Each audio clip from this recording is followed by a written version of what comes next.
Hello everyone, and thank you for joining us today. As restoration practitioners in the beautiful Western Cape, it is essential for us to prioritize the planting of local indigenous species in our projects.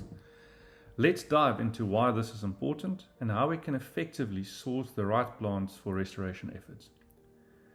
Understanding the significance of local indigenous plants begins with knowing what is native to South Africa, and more specifically to our various local environments. The Oxford Dictionary defines indigenous as plants that originate or occur naturally in a particular place. Did you know that South Africa boasts around 20,000 indigenous plant species? That's an astonishing 10% of all plant species found on Earth.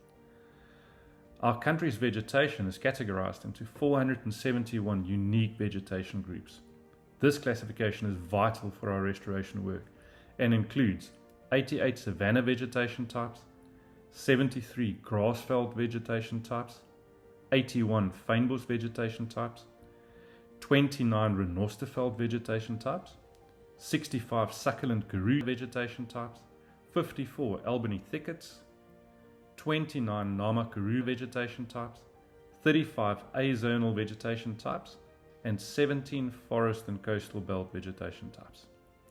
Each of these vegetation types is influenced by several key aspects, of which we'll mention 4 here: distribution, vegetation and landscape features, geology and soil, and climate.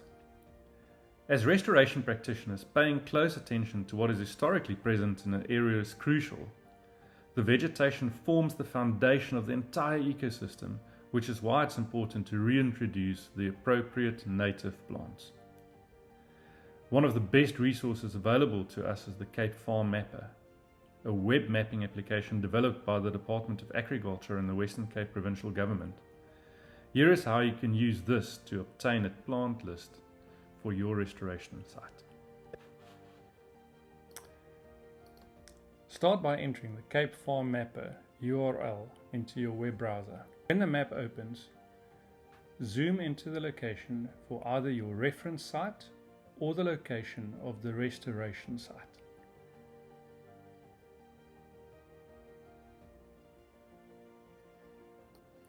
In the top right-hand corner, access the Layers tab and choose to add a layer. On the top, choose Resource Layers and scroll down the drop-down menu all the way to Vegetation. Open the Vegetation drop-down menu and choose the Vegetation Map of 2018. Then add the layer. Once the layer is added, you'll go back to the map and click on the vegetation type on your reference site. Choose the resource layers and download your relevant document.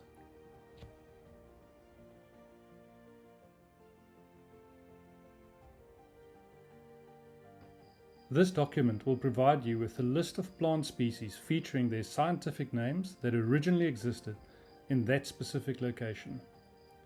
Local indigenous plants are always the best choice. They are well adapted to the specific soil, topography, and climate of your area. The list from Cape Farm Mapper serves as a foundational starting point. However, remember that further consideration must be given to site dynamics. You can use the same criteria applied in the vegetation map for your project, but tailor this to each unique site. This includes distribution, vegetation and landscape features, geology and soil, and climate.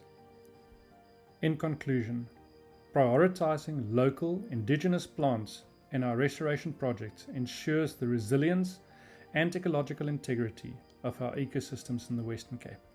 By understanding our vegetation types, using tools like Cape Farm Mapper, and considering site-specific factors, we can make an informed decision that contribute to a healthier environment. Thank you for your dedication to restoring our natural heritage. Together we can still make a difference. Please feel free to share any questions or thoughts you may have as we move forward in our restoration efforts.